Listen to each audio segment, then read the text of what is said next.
Hola, ¿qué tal? Buenos días, buenas tardes, buenas noches. Acá estamos nuevamente en esto que digamos de llamar Historias Urbanas, acá por Urbana TV Digital. Ya en la temporada 2. El primer capítulo, bueno, agradecidos a todos por los mensajes que me han mandado, preguntándome cuándo arrancaba de vuelta con este trajín de historias, ¿no? Que muchas veces son muy interesantes para mucha gente, que cosas que no sabían. Y bueno, antes que todo, antes que nada, les quiero mostrar mi querida amiga Liz Solé, la historiadora de General Alvear, una de las mejores historiadoras de la provincia, sin lugar a dudas. Bueno, sacó su libro que vino a hablarnos en uno de los programas. Yo no me acuerdo qué número del programa. Si vos querés, Fede, ponelo abajo, después en la descripción, el link del programa, hablando sobre la familia de Juan Francisco Ibarra. Es una familia donde su madre era Paula Florido, la que llevó el nombre del museo. Y bueno, y sacó este libro, con un libro de casi 300 y largas páginas, con mucha información, muchas fotos sobre una historia que verdaderamente, esta historia de Paula Florido tendría que haber sido más que una novela, y tendría que ser una serie, porque la verdad, aventuras por todos lados, por doquier, con dramas, amoríos y un montón de cosas que tuvo que ver con la vida de esta persona, Paula Florido, y de Juan Francisco Ibarra. Bueno, le agradezco mucho a Liz Solé que me obsequió este libro. Bueno, calculo que va a ser declarado de interés municipal para muchos, y bueno, esperemos que Liz pueda venir a presentarlo a 25 de mayo, porque obviamente es un trabajo dedicado, exclusivo, donde se invirtió mucho.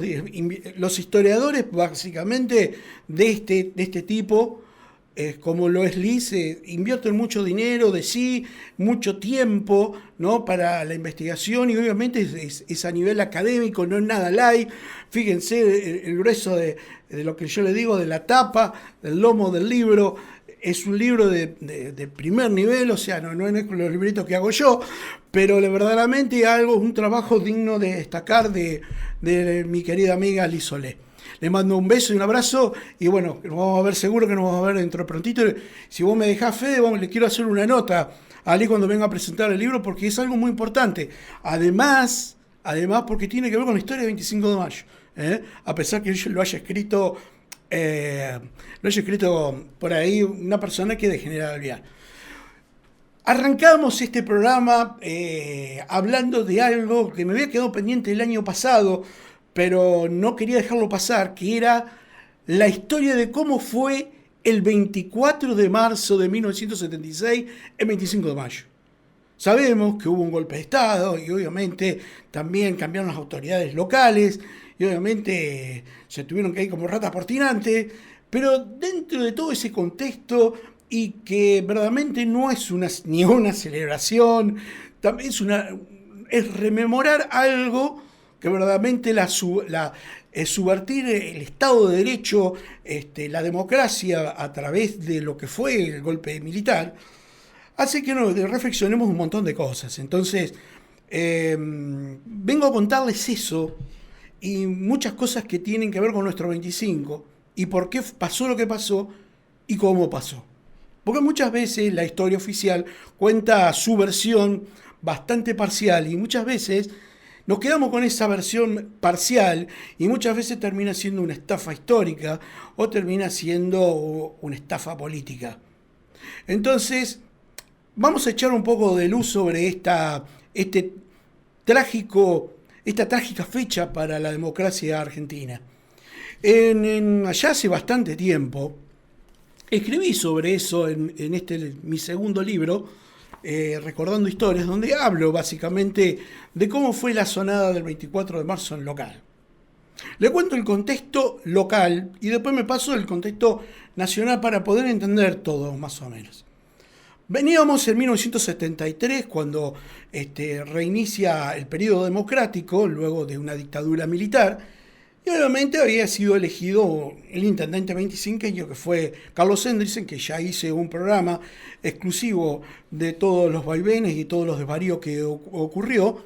Y obviamente en 1975 fue cuando les arrecharon el piso, y se tuvo que ir, obviamente porque no era de la tendencia. Pero después hablando con otros, con otros historiadores que a los cuales respeto y admiro, como es Alejandro Chiesa, me dice: Daniel, vos sabés que no solamente ocurrió en 25 de mayo, la misma maniobra, también ocurrieron en otros distritos. Después ir buscando libros y leyendo otros, por ahí otros autores, otras formas de pensamiento que tuvo que ver con ese. Le tengo que dar la razón a Alejandro Chisac, que verdaderamente pasó en un montón de otros lugares. Más le digo, en San Martín, el intendente no se quería ir y lo terminó Montoneros asesinando. Así. Asesinó al secretario creo que era el secretario de Hacienda y al intendente. O sea, se fue a la fuerza. Bueno, pero desgraciadamente, por suerte, eso no ocurrió que el 25 de mayo, pero igual conspiraron sobre el régimen democrático para sacar a alguien y poner a alguien de la tendencia. Ese personaje de la tendencia, obviamente, respondía a quien iba a ser el interventor desde agosto, si habíamos visto bien, del 75 hasta entrado marzo del 76, el 24 de marzo del 76. De aquí que este interventor, que era don Ricardo Sáenz, veía que la cuestión estaba más que podrida desde el punto de vista político, desde el punto de vista de la seguridad, desde el punto de vista de lo económico. O sea, el gobierno nacional venía en picada, básicamente, donde hubo una enorme cantidad de funcionarios nacionales que fueron haciendo recambio porque no funcionaba, y en eso cayó el Rodrigazo, que fue nada más y nada menos que una super devaluación de golpe y porrazo que dejó a muchos comerciantes pata para arriba, porque fue enorme y obviamente algo que no veíamos, que nunca se había visto de esa forma, tan abrupta, tan de golpe, y obviamente que la cosa venía muy, muy, muy mal.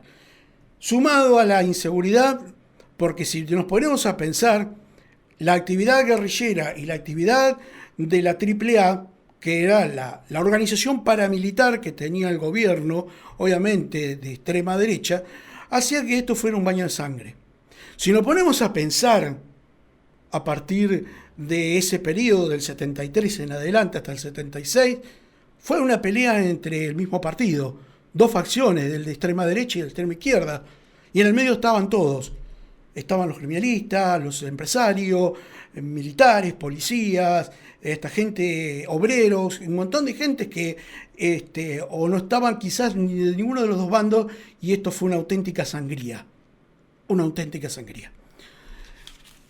Entonces, en ese mismo contexto que yo le estoy hablando, estaba el interventor. O sea, llegaba todo a cuentagotas, lo habían hecho renunciar al gobernador, que se llamaba de apellido Videgain, después yo lo he contado acá, después de la sonada de 1974 de enero, donde atacó el ERP, atacó el regimiento de Azul. Obviamente tuvo que renunciar por obviamente el escarnio, y asumió el vicegobernador, que Vittorio Calabró, que no sabía ni dónde estaba parado, porque además no había una solución política para eso. O sea, era una matanza de ida y de vuelta, donde en el gobierno de Isabel Martínez de Perón, firma un decreto de aniquilamiento donde ponen la chueca los mismos peronistas, entre ellos Rucucu Rucauf, Antonio Cafiero, entre tantos, para el aniquilamiento de la subversión. Desgraciadamente fue así. En ese contexto, veían de que cada vez iba en picada. Isabelita se había tomado el olivo por un par de días. El brujo, Josecito López Rega, se había mandado a mudar, y la cuestión el 24, en marzo, la cosa estaba de mal en peor, Era inevitable por lo menos era inminente la caída del gobierno y la asunción del gobierno militar.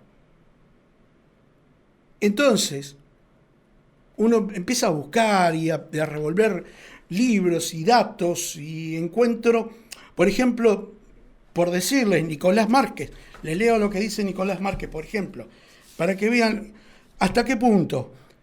Solamente en el año 75 hubo 4 ministros de Interior, 5 ministros de Bienestar Social, 3 ministros de Trabajo, 3 ministros de Relaciones Exteriores, 3 ministros de Defensa, 3 comandantes generales del Ejército, 5 secretarios de Prensa, de Difusión, 3 interventores de Mendoza, ¿no? Y bueno, y ni que les cuento los ministros de Economía. Estuvo Gerval, Alfredo Gómez Morales, Celestino Rodrigo, que fue el que hizo el fulminante corte de cabeza con el golpe hiperinflacionado llamado Rodrigazo, ¿no? Pedro Bonanini, Antonio Cafiero y Emilio Mondelli. Imagínense el descalabro que se estaba organizando con toda esta cuestión, ¿no? Entonces, ahí empiezo a averiguar y me doy cuenta de que el sector civil, parte de la dirigencia política argentina, estaba pidiendo un corte, que se termine todo esto, porque ya no daba más para más. No es que el acervo popular te dice que los milicos vinieron, le sacaron de los pelos a Isabelita y se metieron en el poder e hicieron un desastre. Sí, hicieron un desastre. Pero alguien lo llamó, así les digo, alguien lo llamó. O sea, hubo un consenso. Además, los diarios de esa época, ya sea La Opinión, La Razón, el diario Clarín, el diario La Nación, un montón de otros diarios que tampoco eran, entre comillas, ni oficialistas ni tampoco opositores, estaban diciendo básicamente que esto no tenía fin y no había una solución lógica. Por ahí pensaron hacerle un juicio político a Isabelita para que alguien tomara la papa caliente, pero nadie quería ponerle, nadie le quería poner el cascabel al gato. Ese es el problema, porque el problema lo tenían con la subversión armada. Y era un baño de sangre de los dos lados. O sea, no era solamente de un lado que le andaban los milicos secuestrando gente. Los otros también hacen secuestros extorsivos obviamente para autofinanciarse, comprar armas, comprar pertrechos, comprar vehículos, comprar lugares de locación. Necesitaban la plata para eso, básicamente. Y en todo ese contexto que le estoy diciendo, estaba nuestra muy querida y hermosa municipalidad, con su interventor, el señor intendente Sáenz. El 23, creo que fue martes, si no mal recuerdo, del 76, llamó a todo el personal que estaba en la planta, en el edificio municipal, y les explicó de que esto no tenía solución, desgraciadamente, y era el zarpazo final y era inminente. Se sabía. Que se quedaran tranquilos, de que no tomaran ninguna resolución, que esto desgraciadamente iba a pasar. Y el señor Sáenz le entregó las llaves, así, al mayordomo, y le dijo, bueno, hasta nunca. El 24 de marzo ocurrió, obviamente en hora de la madrugada, el golpe de Estado, y básicamente no había pasado nada, hasta que más o menos en horas de la tarde hubo llamadas de teléfono, alguna comunicación, y apareció un oficial de bajo rango junto con un sargento, que el sargento era de 25 de mayo, había vivido en Araujo, y conocía el lugar, y sabía que la gente no era de armas tomar, ni que no iba a haber muchos inconvenientes, pero venían a pispear. La cuestión es que se llevaron una impresión de que estaba todo listo, dispuesto para que viniera el interventor, que fue llamado. O sea, vengo a descubrir mucho tiempo después, hojeando libros y un montón de cosas, que no todas las municipalidades fueron intervenidas, como fue 25 de mayo. Hubo algunos lugares donde tuvo una gran cantidad de, por ejemplo, de otros partidos, como de la Unión Cívica Radical, 130 y pico municipios estaban gobernadas por intendencias de intendentes radicales dentro del el proceso de reorganización nacional, o sea, luego del golpe de Estado. También había peronistas, había gente, había gente. Ahora me dicen ustedes, ¿todos eran milicos? No, no, no eran todos milicos. Le doy un ejemplo, que esto lo cuenta Nicolás Márquez en otros de sus libros. Por ejemplo, el municipio de Mar del Plata no fue intervenido y tenía un intendente que era socialista. Entonces, digo yo, miércoles, ¿qué pasó en el medio para que vinieran los milicos como quien dice, de golpe y porrazo, se nos metieran acá? Obviamente sería un golpe de Estado. Pero, sin embargo, el 25 de marzo se apareció el famoso capitán Noto con una tanqueta, su soldado, entró por calle 27 y obviamente lo estaban esperando. Lo estaban esperando. Se formó toda la gente, le dio la mano a los... Estaba como intendente interino el jefe de compra, que era una persona de intachable valía para ese momento, que era el señor Orlando Chacón, que lo recibió como si fuera un corte marcial, le dio las novedades, lo hizo pasar a su despacho y obviamente lo primero que hicieron todos los milicos bajar las armas. Y bajaron un montón de armas. En una de las notas que le hace el diario La Mañana, cuenta de que su objetivo era obviamente venir a, entre comillas, pacificar 25 de mayo y logrado su cometido, que eran 30 días aproximadamente, le iba a entregar el poder a un civil de 25 de mayo. Ese era el objetivo. O sea que el comandante Noto el capitán Noto estuvo solamente 30 días aproximadamente en 25 de mayo. La cuestión es que, bueno, Noto ordenó que todo el mundo se quedara en su puesto de trabajo, de que iba a haber novedades, arengó a la policía y empezaron los procedimientos de control de personas, la búsqueda de algunos activistas, como por ejemplo mi querido y gran amigo como fue Daniel Balanche, que se tuvo que mandar a mudar y exiliarse a otro lugar distante de 25 de mayo, porque su militancia política obviamente daba lugar a de que fuera detenido y obviamente no le iba a pasar nada bien. Pero como él, muchas más personas también sufrieron ese desarraigo, ¿no? Por pensar distinto, no solamente por tener alguna actividad política, sino por el hecho solamente de pensar distinto y obviamente estar señalado por el dedo acusado de algún energúmeno que siempre los hay más en estos queridos pueblos. Ahí aparece una de las anécdotas de esta persona que era muy recta, por lo general era muy educado con todos los empleados municipales, eso me lo han contado por testimonio de los empleados que trabajaron en maestranza y trabajaron en la contaduría. Y tenía el séquito de los oficiales y suboficiales que oficiaban de gruñones, desconfiados, eran como los perros de casa que obviamente que uno hacía una función y el otro hacía la otra, complementando obviamente la cuestión de poder.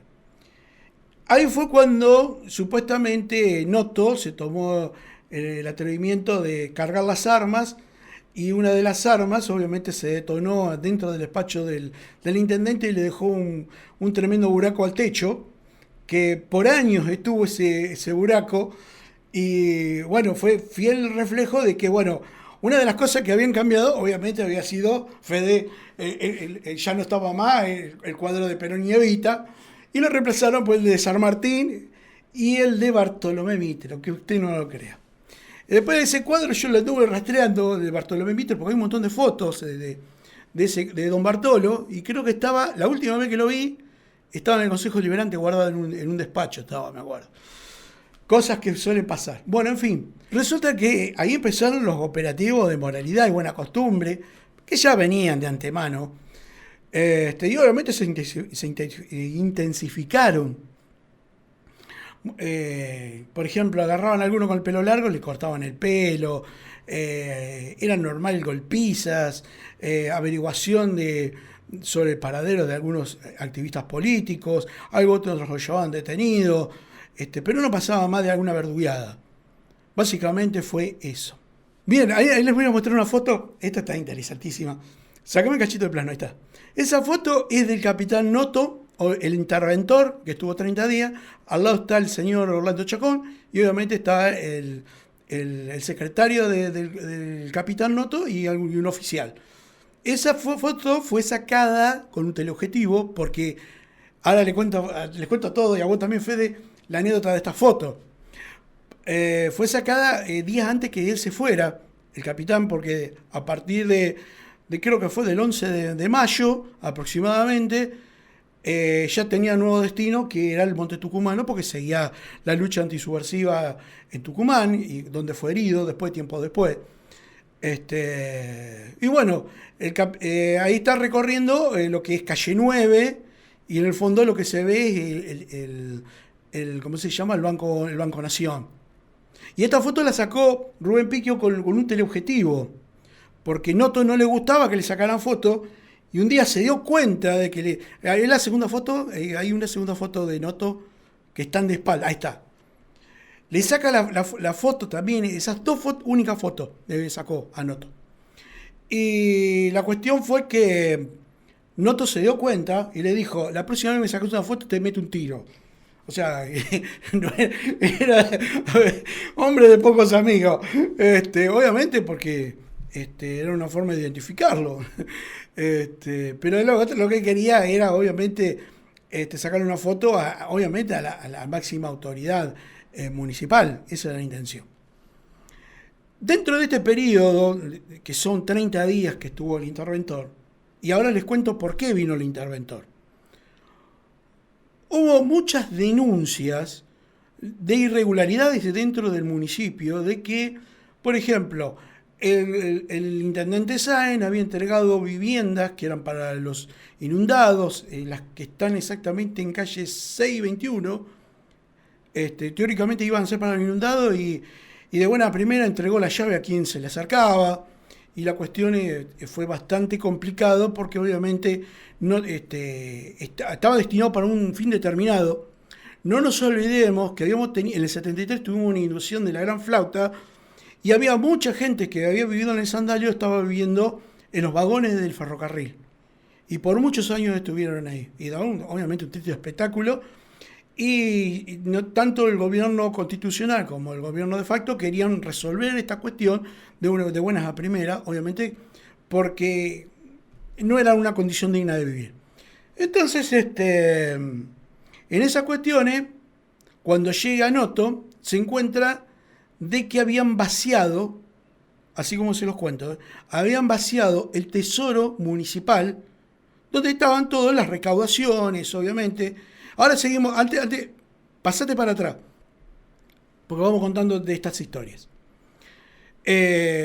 Habían vaciado el tesoro municipal y había un mango para pagar. Estamos hablando que el interventor, el capitán Noto, llega el 25 y los primeros días del mes siguiente, o sea, de abril, había que pagarle los sueldos a todos los empleados municipales. No había un mango, Fede, ni un peso había, se habían afanado la guita.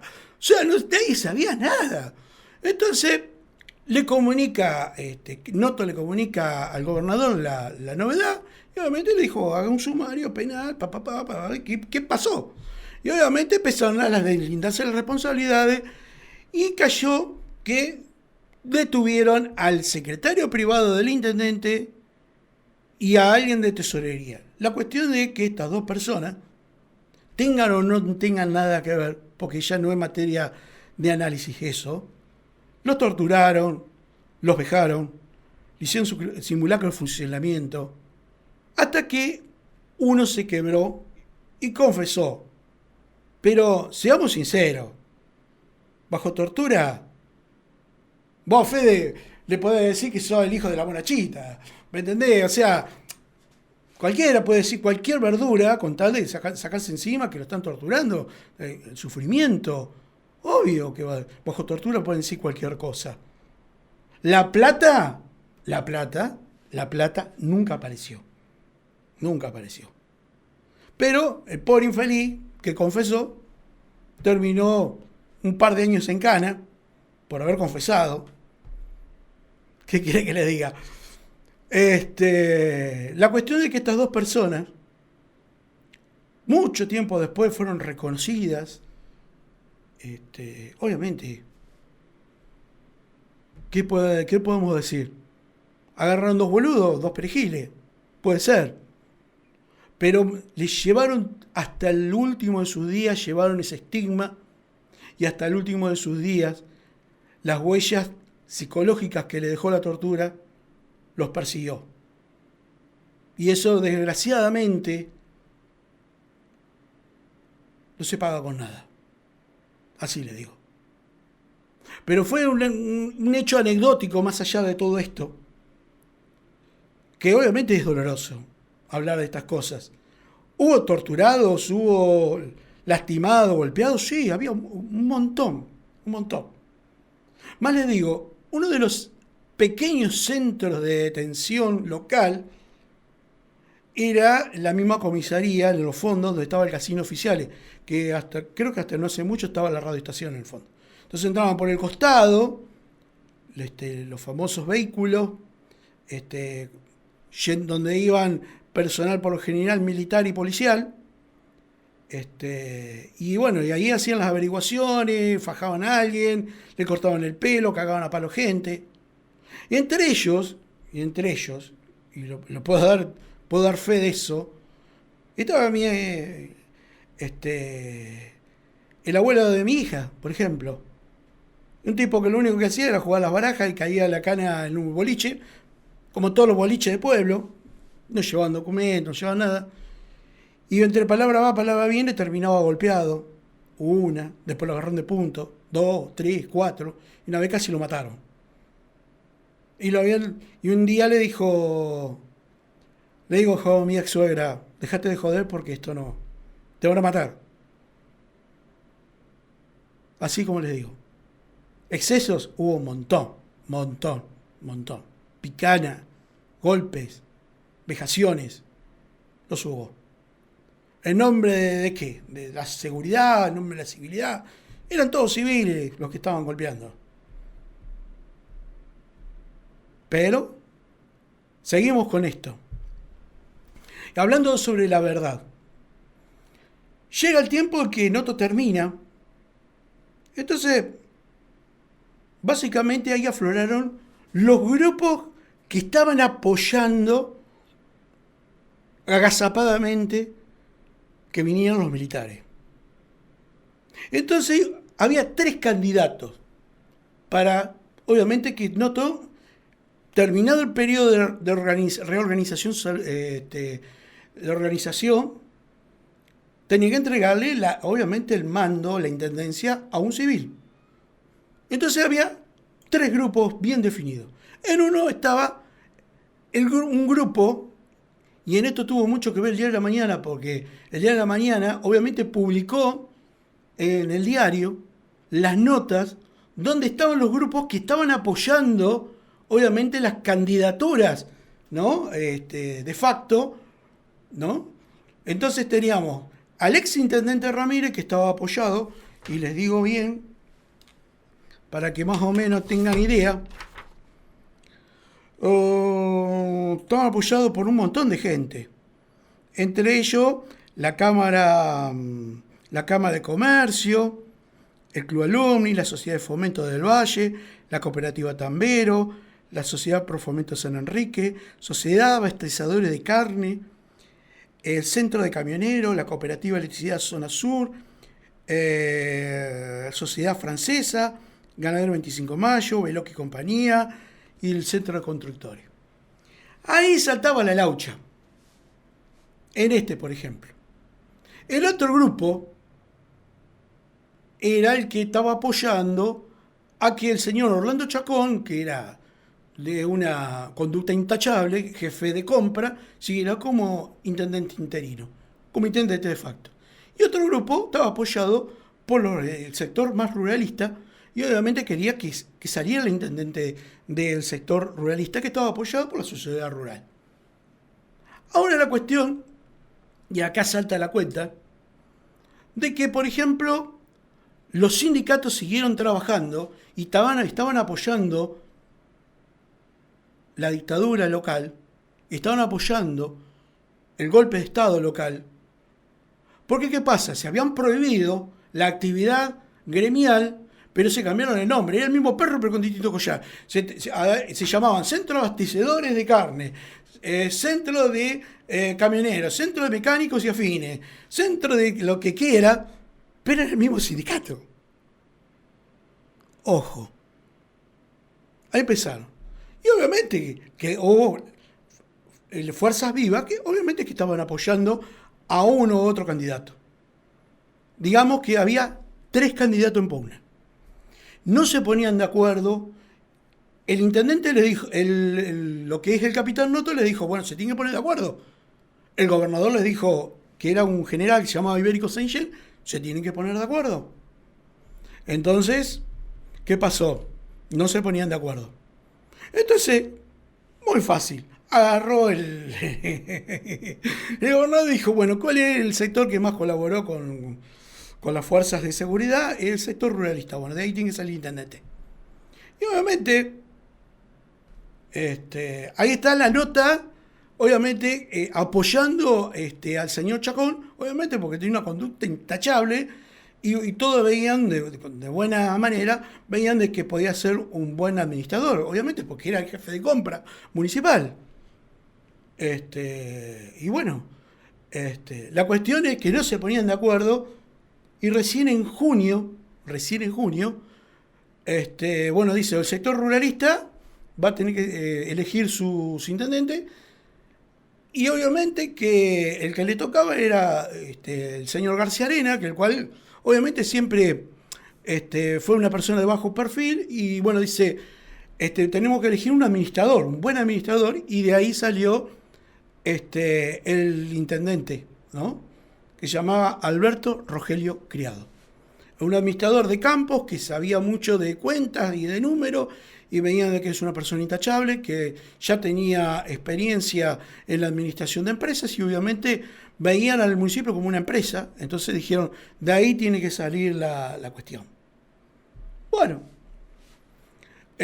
pasamos a ver si... ese es otro detalle de color. Y esto es irrefutable, porque obviamente está en el diario de la mañana. Resulta de que, obviamente, como todo régimen de puesto y está el nuevo jefe, todos quieren ser amigos del nuevo rey, ¿no? Y obviamente que le mandaban cartas anónimas diciendo, fulanito hace esto, menganito hace esto. Llegaron a juntar 40 denuncias de vecinos contra vecinos, supuestamente por actividades supuestamente ilegales. O sea, en la buchonería estaba al pie de la letra, al pie del cañón. Y obviamente que el mismo interventor, el capitán Noto, no le dio curso, porque veía de que si había que hacer una denuncia había que hacer la cara descubierta. Una de las cuestiones que tenía Noto. Y tenía estas actitudes así que a veces rayaban con por decirlo así, con lo irreal. Y les cuento una anécdota de Noto. Resulta que él había dispuesto que todos los comercios de expansión nocturna, que hasta ese tiempo estaban abiertos a 24 horas, tenían que cerrar a las 3 de la mañana. Pero había uno que no quería saber nada, porque obviamente tenían su cartera de clientes que venían a desayunar, venían a cualquier hora, venían los viajantes, venían un montón de gente, y obviamente tenían su cartera de clientes que se la perdía, que era la confitería Carvimar. Entonces, don Franco no quería cerrar. Hasta el punto de que un día se le apareció Noto, le dijo, te clausuro una semana. O sea, Franco Pica clausurado. Y obviamente que al entrar en la picota a él, obviamente que los demás confiterías de Estado y todo lo demás, no les quedó otra. Y la anécdota, obviamente me lo cuenta, primero me lo contó Franco, después me lo contó su esposa. que obviamente estaban muy molestos con que no les duró mucho tampoco, ¿no? Porque después cuando vino el nuevo intendente, cuando vino criado, no pasó nada. La noche 25 tuvo su reverdecer, aunque usted no lo crea, a pesar de, obviamente, de estar en un gobierno militar. Otra anécdota linda que me la contó mi querido amigo, que Dios lo tenga en la gloria, Carlitos Rey. Él estaba trabajando de mozo en un bar que estaba...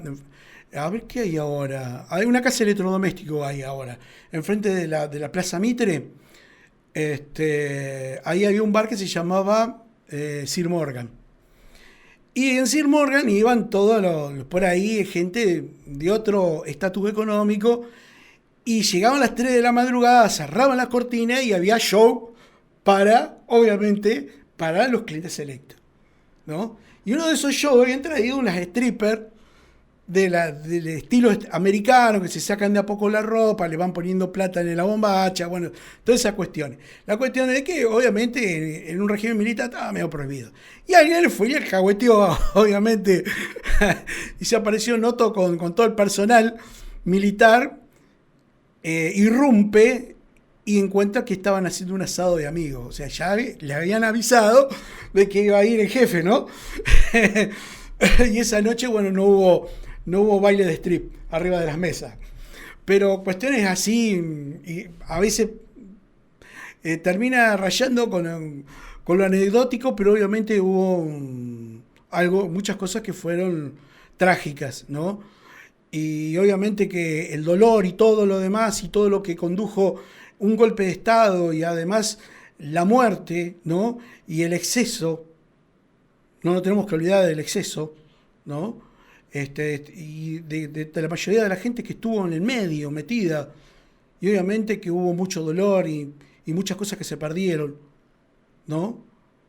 Y el dolor. Por eso esto no hay que... El 24 de marzo no es una fecha de festejo.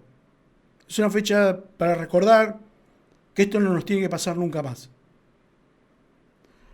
Sigo con el 24 de marzo y esto está buenísimo, le digo. Yo tenía en ese tiempo 9 años y me acuerdo un montón de cosas patentes. Por ejemplo, el mismo 24 vino la policía a mi casa, porque en mi casa, calle 22, 16 y 7, estaba el comité del Partido Conservador Popular. O sea, en mi casa era el comité, o sea, el comedor.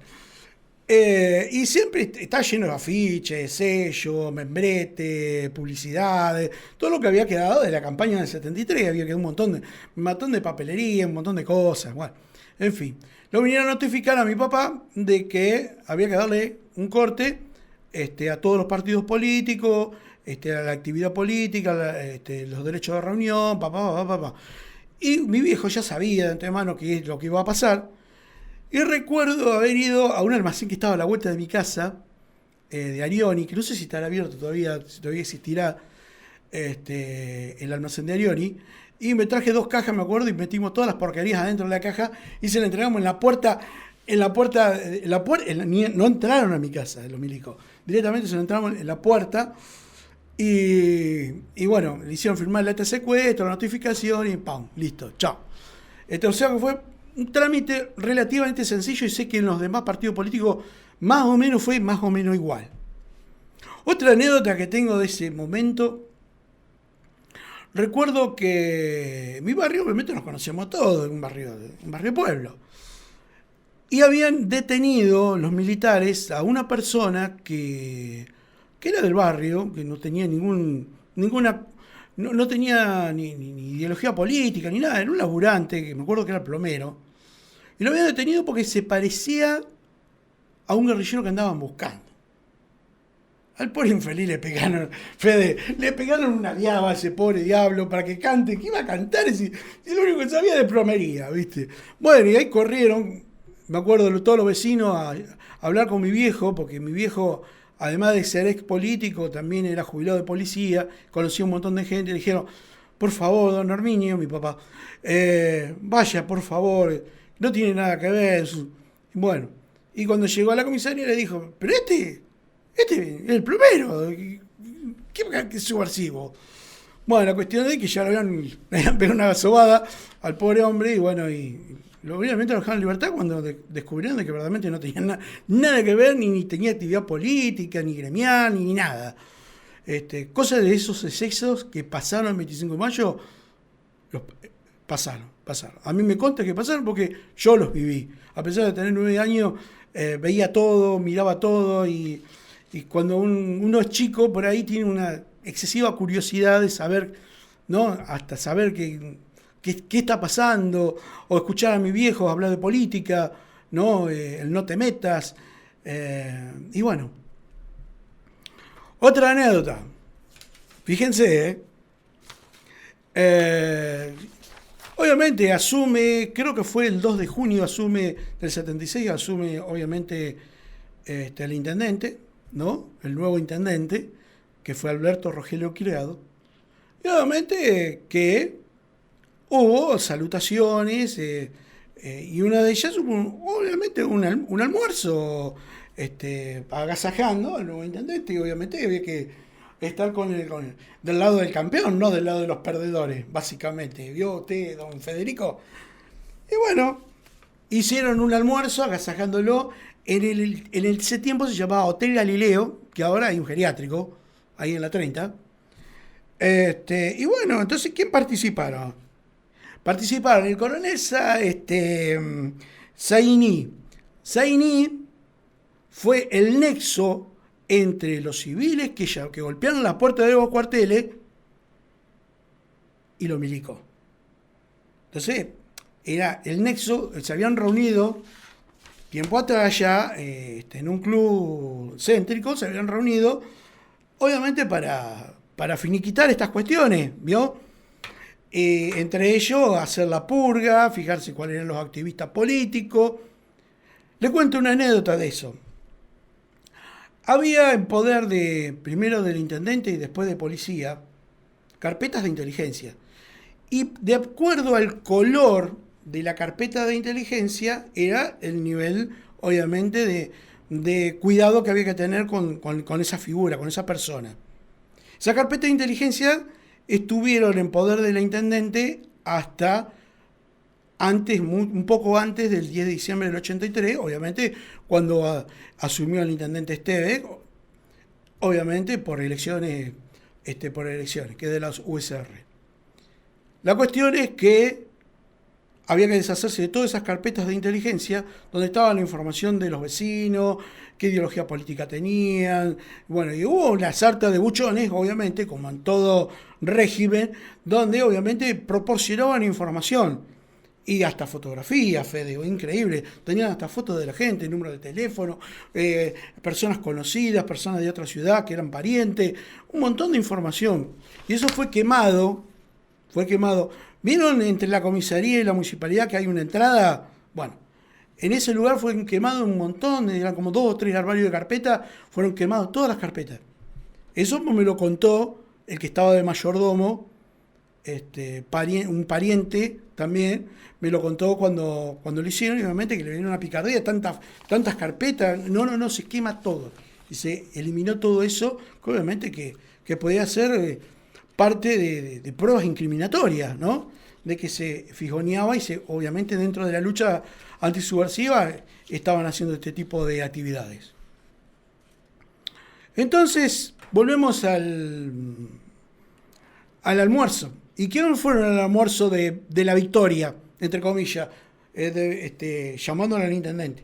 Obviamente que estuvo, como ya le dije, el coronel, que era el cura párroco, obviamente no podía faltar, Orlando Chacón, el presidente de la Cámara de Comercio, el presidente de la Sociedad Rural, el presidente de la filial local de la Federación Agraria, y también hubo de la cooperativa agropecuaria, estuvo quien luego sería el intendente, que era Esteves, ¿no? Y también dirigentes políticos como Pascual Paramio y Jorge Bertinet Gonet. Adivine de qué partido era. En definitiva, una de las notas de apoyo cuando querían apoyar, y se lo leo porque esto no tiene desperdicio, apoyaban al ex intendente Ramírez y obviamente ponían quién eran los firmantes, ¿no? Y en esa dice, escuchen lo que dice: los patrocinantes abajo firmantes en representación genuina de la fuerza viva de la comunidad del Partido 25 de Mayo, consecuentes de los principios de público conocimiento enunciados por la Junta Militar de Gobierno, nos tomamos el atrevimiento de dirigirnos a su excelencia a fin de proponer a vuestro gobierno la solución que creemos honesta y desinteresada, a nuestro leal entender, es la más factible, aceptable y apta a los efectos de poner en ejecución sin dilación de tiempo y en la ejecución en el más breve lapso el plan de reorganización y producción nacional que inspira en estos momentos al superior gobierno de la nación, consecuente con lo enunciado en el párrafo precedente y la necesidad de poner en juego nuestra responsabilidad para aunarnos en la necesidad que requiere la nación, analizando las causas y circunstancias especiales por las que atraviesa nuestra patria y teniendo en cuenta que es básico proponer como dirigente de nuestra comunidad a las personas que reúnan las condiciones y que anunciaban a continuación, que era obviamente el ex intendente Ramírez. ¿Qué le estaban diciendo acá ahí? Le estaban diciendo que estaban apoyando el golpe. Así. O sea, los que fueron a golpear en la puerta de los cuarteles, después querían la parte del león, obvio. ¿Qué quiere que les diga? Entonces, conclusión de todo esto es que no fue como siempre nos contaban de que paladines de la justicia y de la democracia que decían, no, porque los milicos vinieron, nos sacaron de los pelos y nos sacaron matando y hicieron un desastre, mataron gente, secuestraron y... Sí, pero te cortaron la media verdad. La otra verdad es que muchos de ellos, después se lavan la boca hablando de la civilidad y hablando de la democracia, colaboraron con el gobierno. Por último, no me quedé con solamente eso. Digo yo, no puede ser. No puede ser. Entonces empiezo a buscar otra información. Y es peor. O sea, me daba cuenta de que había sido un golpe cívico más que militar. Los mismos políticos, muchos de ellos políticos, fueron a golpear las puertas de los cuarteles porque veía que la cuestión era insostenible. Y muchas veces me contaban una cosa y me di cuenta que me habían estafado políticamente. Me habían contado el verso. Me habían hecho el verso. Y yo me lo creí. Era un pibito. Diario de la Mañana de junio de 1976. Acá está. Tengo fotocopia. La colaboración radical, tanto el doctor Balbín como el doctor Arturo Ilía han realizado gestiones extraoficiales para llevar su apoyo y colaboración a las autoridades militares. El primero estuvo en una reunión con dirigentes de varias provincias que no podían relaciar su colaboración a las Fuerzas Armadas. Arturo Ilía ofreció su experiencia en la tarea presidencial al presidente Videla.